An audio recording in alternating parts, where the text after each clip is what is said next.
Salve a tutti ragazzi e bentornati sul canale. Parentesi velocissima, visto che me lo state chiedendo ancora in tantissimi. Riuscite a vedere i miei video, ma se provate ad andare sul canale vi dà errore perché, come vi ho già spiegato, il canale è stato bloccato in Italia. Soltanto la pagina del canale, mentre i video sono ancora visibili, vi potete iscrivere, li trovate nei consigli, eccetera. Contando i tempi di YouTube e tutte le varie richieste che dobbiamo fare, ho paura che questa storia potrebbe andare un po' alle lunghe. Quindi se volete comunque vedere il mio canale, non andate a comprarvi addirittura NordVPN, ci stanno metodi molto più semplici, tipo prendete il primo add-on per Chrome che c'è sta, io ho trovato questo, che semplicemente attivate e disattivate con un click e a quel punto lui non vi rileva più in Italia, quindi vi fa vedere il mio canale. Se non ve ne va di stare a fare questa rottura d'anima, ho già caricato sul secondo canale tutte le playlist in modo che possiate vedere tutti i video da lì. Trovate il link in descrizione e tutta la spiegazione. Fine parentesi, torniamo al video.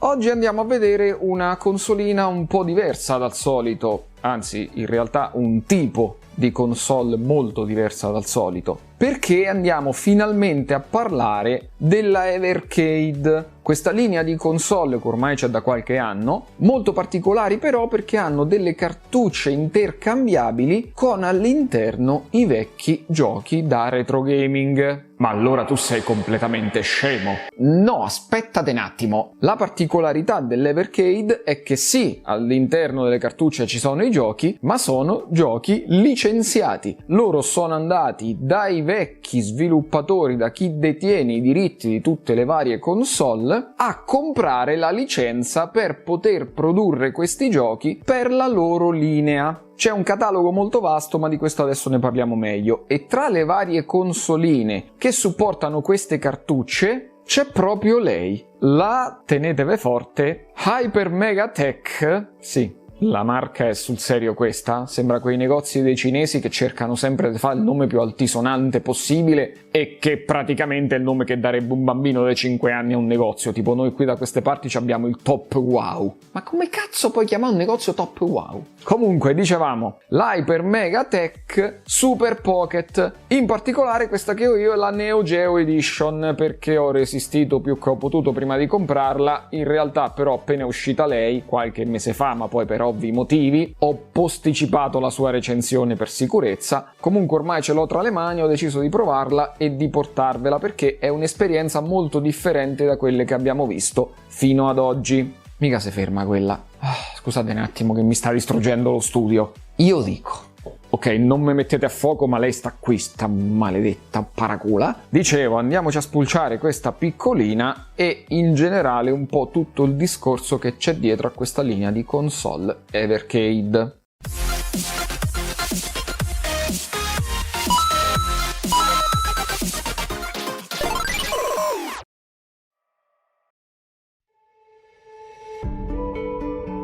Parliamo un attimino dell'Evercade, di questa linea di console che ormai è presente su internet da 2 o 3 anni se non mi sbaglio, e di cui adoro tantissimo la loro visione, ovvero quella di riportare i giochi fisici, compreso di manuale e box, dentro le vostre case, così proprio come era una volta. E proprio per questo sono andati in giro a cercare tutti i possessori di diritti dei vecchi giochi, anche quelli più improbabili, per poter creare alla fine queste cartucce. E non è che ce l'hanno fatta solo con 2 o 3 titoli, sono arrivati già ad oggi a più di 600 giochi inseriti all'interno del loro catalogo. Catalogo diviso per colore, dove le cartucce blu sono i vecchi home computer, quindi il Commodore 64, l'Amiga e via discorrendo. Quelle viola sono invece i giochi presenti nei vecchi sistemi arcade, quindi in sala giochi, mentre le rosse sono le home console, che partono per esempio dall'Atari, dalla Coleco, la generazione poi a 8 a 16 bit, fino ad arrivare però anche a qualche titolo per la PlayStation, perché ci sono cartucce appunto come Legacy of Kain oppure Tomb Raider.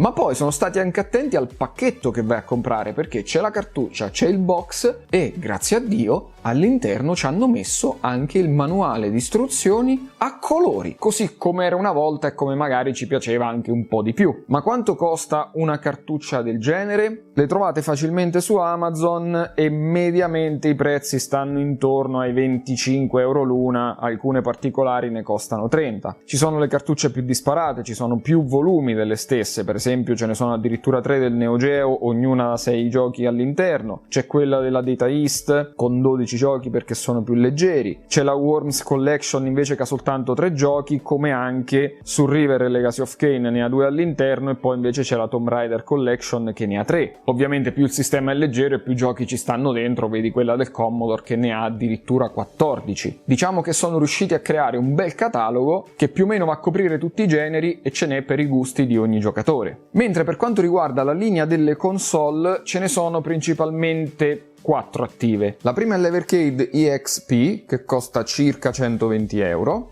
che è una consolina di fascia bassa con uno schermo però da 4.3 pollici 800x480 di risoluzione, un processore da soltanto 1 GHz e mezzo, ma alla fine è più che sufficiente perché il sistema all'interno è molto leggero e comunque è fatta per arrivare al massimo ad emulare la PlayStation 1. Un altro modello molto più interessante che sicuramente vi porterò in futuro è la VSR, che in pratica è una home console. Puoi inserire fino a 2 cartucce contemporaneamente, collegare fino a 4 controller, l'attacchi con l'uscita HDMI sul tuo televisore, uscita massima Full HD, e ti diventa a tutti gli effetti una home console. Ce n'è poi un'altra versione molto più interessante ma più costosa, perché arriva a costare fino a 280 euro, che è l'Evercade Alpha, che altri non è che un bar top. C'è proprio un mini cabinato dove tu puoi inserire le cartucce e giocare con il classico joystick da sala giochi. Un'idea molto più di nicchia, però sicuramente carinissima. E poi invece c'è lei, la Hyper Megatech Super Pocket. È un'azienda satellite, da come ho capito, un po' come la Yaneo e la Concr, che ha creato questa Super Pocket e l'ha brandizzata. Mannaggia loro l'avessero mai fatto, perché io l'ho comprata tipo all'istante. Ne esistono attualmente 6 versioni, quelle un po' più datate sono la Taito, la Capcom e l'Atari. Da poco hanno fatto la Technos, la Neo Geo, che è questa che ho io, e la Data East. E qui ragazzi, se ero riuscito a resistere a comprarmi una Evercade fino ad oggi, mi è saltata agli occhi la versione Neo Geo e la scimmia ha fatto il resto, perché il mio amore per questa console è pari soltanto ai soldi che non c'ho per comprarmi tutti i giochi del set del Neo Geo. Troppi zeri dalla parte sbagliata.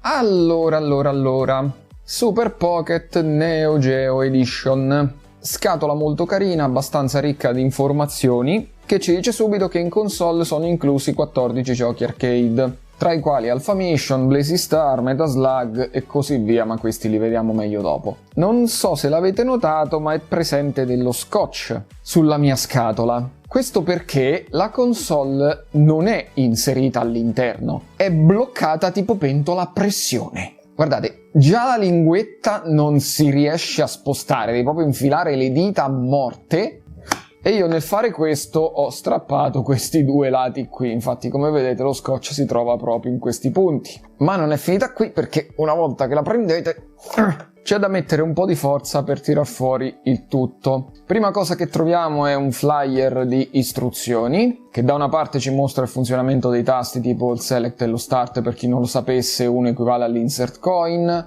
mentre sul retro è presente la libreria Evercade.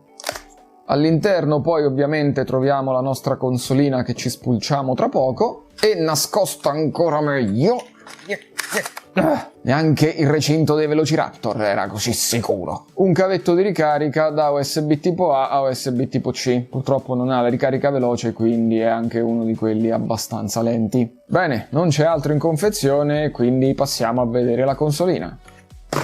Sì, questo l'ho tirato perché mi è stato sulle palle dal primo momento. Spulciamo un po' più da vicino questa Super Pocket. Innanzitutto parliamo delle dimensioni, perché è veramente portatile e piccolina. È un format che non mi dispiace affatto. Tanto per farvi capire di che dimensioni parliamo, questa è la differenza con un Game Boy prima versione. Vi ricordo che ai tempi questo per noi era qualcosa di portatile, ma visto che comunque nel frattempo c'è stata una buona evoluzione tecnologica, mettiamo a paragone con qualcosa dei giorni nostri, ovvero con la Retroid Pocket Classic e con la nostra amata Mio Mini. E come vedete, bene o male, ci troviamo in una via di mezzo. Non è né troppo piccola per essere scomoda da tenere in mano come la Miglio, ma neanche troppo grande o con troppi spazi vuoti invece, come accade sulla Retroid, che è davvero poco portatile, sicuramente non ti va in tasca senza darti problemi. Sulla parte frontale abbiamo il classico layout a 4 tasti, A, B, X, Y, disposizione Xbox, non Nintendo, strano, visto che hai fatto una portatile verticale, il tasto per l'apertura del menu, la croce direzionale e i tasti di Select e Start, oltre alle casse mono qui sul frontalino. I controlli purtroppo, ragazzi, vi faranno un po' impazzire, perché per gli arcade vanno abbastanza bene, riuscite a giocarci più o meno a tutto, ma ai tasti azione ci saranno alcuni titoli che vi faranno dannare l'anima. Vedi Another World, io non sono riuscito a superare le prime 2 schermate,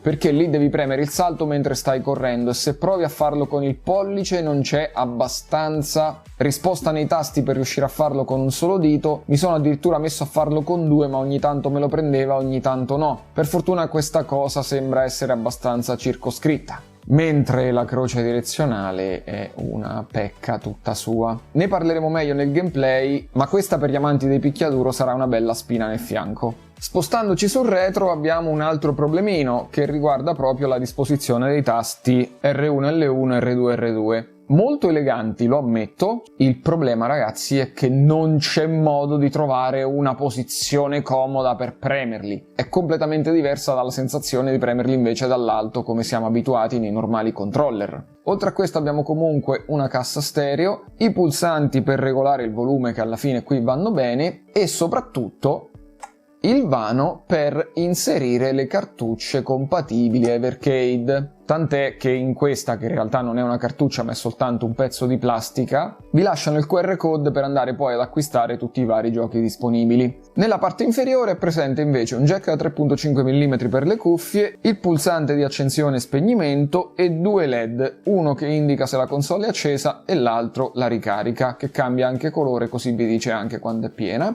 e l'ingresso USB tipo C appunto per caricare il dispositivo. Oltre a questo sulla console è presente un display che farà storcere il naso ai più perché è soltanto da 2.8 pollici, risoluzione 320x240 pixel. Sì, è vero, sono un po' pochini, ma questo tipo di dispositivi sono fatti appunto per giocare a tutta la categoria 8-16 bit, ai vecchi arcade, e arrivare al massimo alla PlayStation 1, quindi per carità si riesce comunque a giocare a tutti i titoli. Certo, almeno un 640x480 da 3.5 pollici non mi avrebbe fatto schifo, anche perché l'angolo di visione è abbastanza buono, ma se la inclinate si vede benissimo il pannello della retroilluminazione. Forse potevano investirci un po' di più su questo schermino, però devo dire che la resa dei colori è abbastanza buona e essendoci anche la possibilità di attivare i filtri, comunque si riesce ad avere una esperienza di gioco più che decente. In generale mi piace molto il fatto che sia così piccolina, il problema sta tutto nell'ergonomia, perché non c'è la classica differenza sulla parte posteriore che ti permette di avere un grip migliore. Io, nonostante la Miglio Mini sia più piccola, riesco a posizionare meglio le dita e soprattutto il fatto che gli L1 e R1 si premano dal basso verso l'alto non mi dà troppi problemi mentre gioco. Qui invece tu sei costretto ad incrociare le dita sulla parte bassa perché comunque la console è piccolina, ma sei costretto a tenere gli indici in questa maniera, quindi perdendo parecchio grip, perché se no non c'è altro modo di utilizzare sti cazzottina dei tasti con la pressione parallela alla scocca, mannaggia loro. È vero, nella maggior parte dei titoli arcade L1 e R1 non servono, ma nei titoli della PlayStation invece iniziavano ad essere abbastanza fondamentali e lì devo dire che è abbastanza scomoda per giocarci.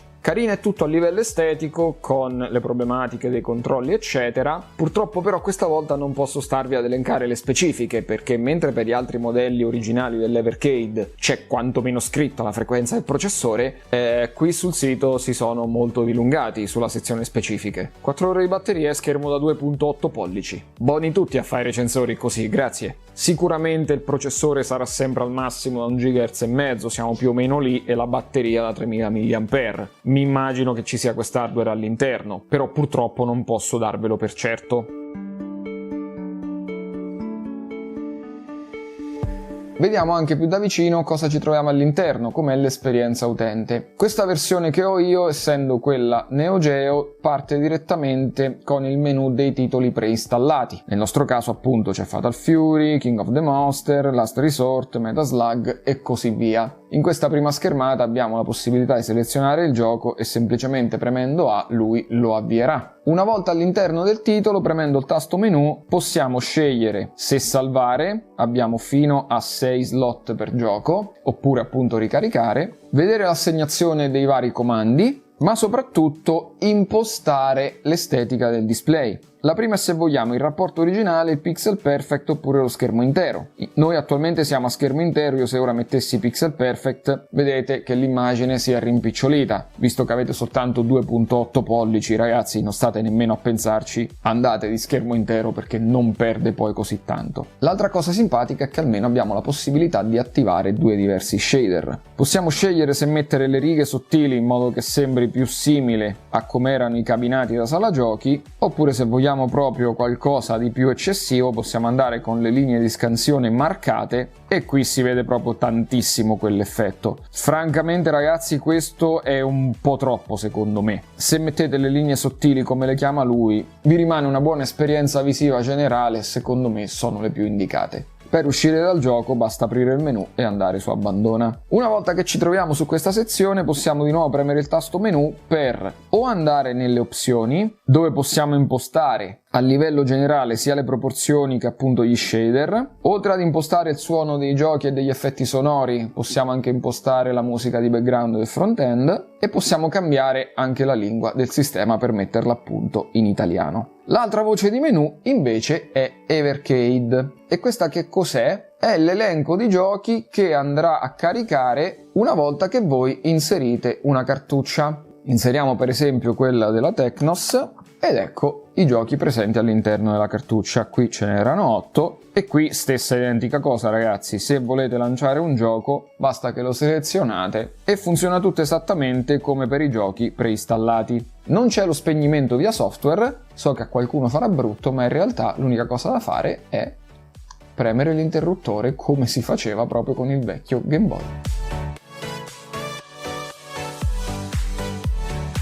Ma vediamo un po' in azione questo aggeggino alla fine, partendo proprio dai titoli installati all'interno della console. La selezione dei giochi precaricati è abbastanza variegata. Abbiamo sparatutto, giochi di guida, giochi sportivi, picchiaduro e principalmente beat'em up, quindi sì, il pane quotidiano del Neo Geo. Partendo proprio dagli sparatutto a scorrimento, qui forse è il genere che rende meglio, perché nonostante la croce direzionale non sia molto precisa, questo tipo di titoli si presta molto bene a controlli non proprio fatti a regola d'arte. E bene o male possiamo fare lo stesso discorso anche per quanto riguarda i beat'em up, tanto più o meno sono abbastanza simili. Ok, magari ogni tanto a Metal Slug dovete fare quel salto precisissimo, qualche piccola rogna ve la potrà anche dare, però io comunque sono riuscito a giocare a tutti i titoli presenti in console senza avere troppi problemi. I giochi di guida, soprattutto titoli come Overtop, invece sono più complicati perché questa croce direzionale non ha un'ottima sensibilità, quindi passi dal non sterzare per niente a sterzare a tutta canna. E in giochi come questo, dove i circuiti hanno tantissimi tipi diversi di curve, la questione diventa veramente paglicciosa. Per finire invece in bellezza con i picchiaduro. In bellezza sto par de palle, ve stavo a prendere in giro. Perché questa croce direzionale con i picchiaduro è Satana inserito all'interno di una retro console.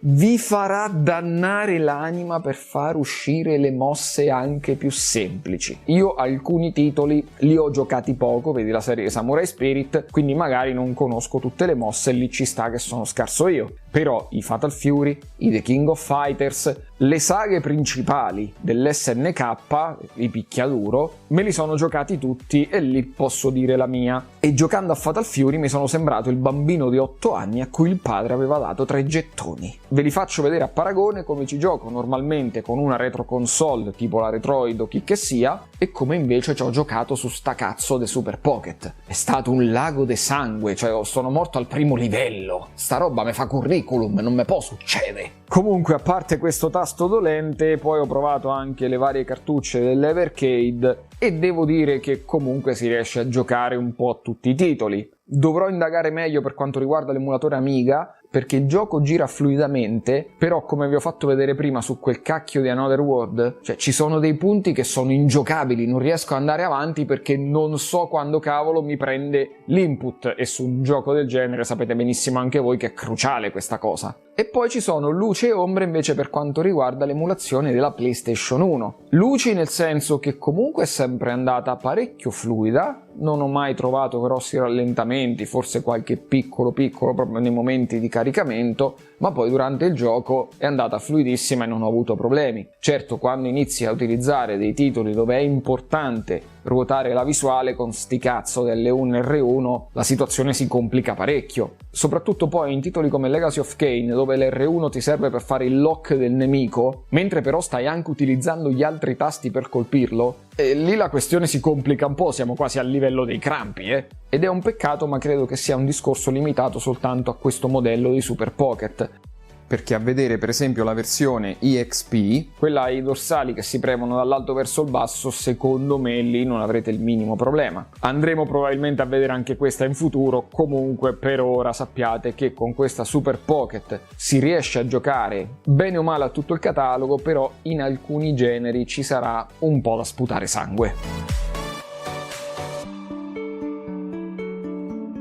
Siamo arrivati alle conclusioni. Quanto costa questo aggeggino? Per fortuna poco, perché lo trovate a 59 euro più le spedizioni, però qui non dovete pagarci la dogana perché ci sono gli store anche in Europa. 59 euro nelle 6 versioni che avete visto, poi però ci sono le limited edition che sinceramente a me questa mi ha fatto vacillare non poco, perché oltre a esserci lei, che è la colorazione Neo Geo AES, c'è anche l'edizione limitata Neo Geo MVS, e io qui vi giuro ho avuto uno dei dubbi più atroci della mia vita, sono stato dei giorni a scegliere quale versione prendere. Probabilmente ha inciso il fatto che l'MVS costava 20 euro di più soltanto per la colorazione, però ve lo dico, nonostante oggi abbia tra le mani questa che esteticamente mi piace tantissimo, in parte sto ancora rosicando e c'ho una scimmia che mi sta sbatacchiando dentro al cervello. Prezzo onesto? Alla fine sì. E voi direte, ma come cazzo ci pensi? 2 settimane fa hai recensito la Yaneo Pocket Air Mini che arriva ad emulare fino alla PlayStation 2 e che adesso è uscita su Indiegogo tra i 70 e gli 80 dollari. Com'è possibile che questa costi soltanto 10 euro di meno? Perché qui c'è tutto il discorso che all'interno c'è un mini catalogo giochi che però sono licenziati.